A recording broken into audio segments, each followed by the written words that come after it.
वो स्थिति होती है जब चंद्रमा पूर्ण रूप से पृथ्वी से दिखाई देता है और सूर्य के ठीक विपरीत होता है।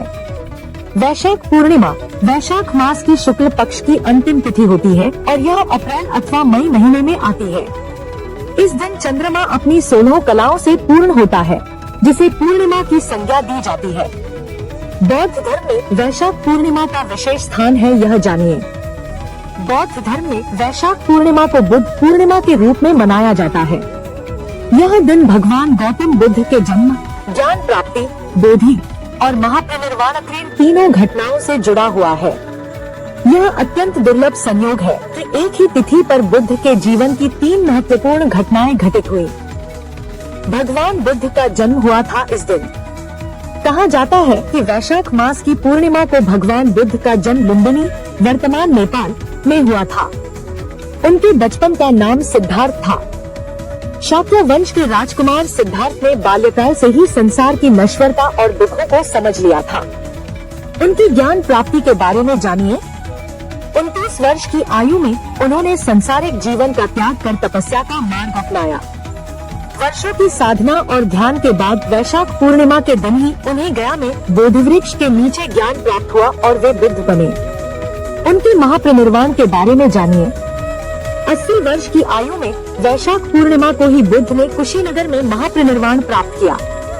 इस प्रकार यह तिथि बुद्ध के जीवन के 3 अहम पड़ावों की साक्षी है। अतः बौद्ध धर्मावलंबियों के लिए यह अत्यंत पवित्र दिन बन जाता है। पुष्करिणी तिथियों का पुण्य फल मिलता है। इन तिथियों में वैशाख शुक्ल त्रयोदशी से लेकर पूर्णिमा तक की तिथियां पुष्करिणी तिथियां कही गई है। इन दिनों में स्नान और दान का विशेष महत्व बताया गया है। शास्त्रों के अनुसार एकादशी को अमृत प्रकट हुआ, द्वादशी को भगवान विष्णु ने उसकी रक्षा की, त्रयोदशी को देवताओं ने सुधा पान किया, चतुर्दशी को दैत्यों का संहार हुआ और पूर्णिमा को देवताओं को उनका साम्राज्य प्राप्त हुआ। अतः यह तिथियां पापों के विनाश और सुख समृद्धि की प्राप्ति कराने वाली मानी गई है। धर्मराज को प्रसन्न करने का दिन होता है यह। वैशाख पूर्णिमा के दिन मृत्यु के देवता धर्मराज की कृपा प्राप्त करने हेतु व्रत रखने और दान करने का विधान है। इस दिन जल से भरा कलश, छाता, जूते, पंखा, सत्तू और पकवान आदि का दान करना विशेष फलदायी माना गया है। यह दान गोदान के समान फल देता है और धर्मराज की कृपा से व्यक्ति को अकाल मृत्यु का भय नहीं रहता।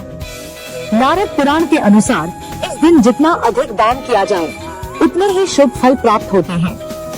हिंदू धर्म में वैशाख पूर्णिमा का महत्व जानिए। सत्यनारायण व्रत और कथा करना।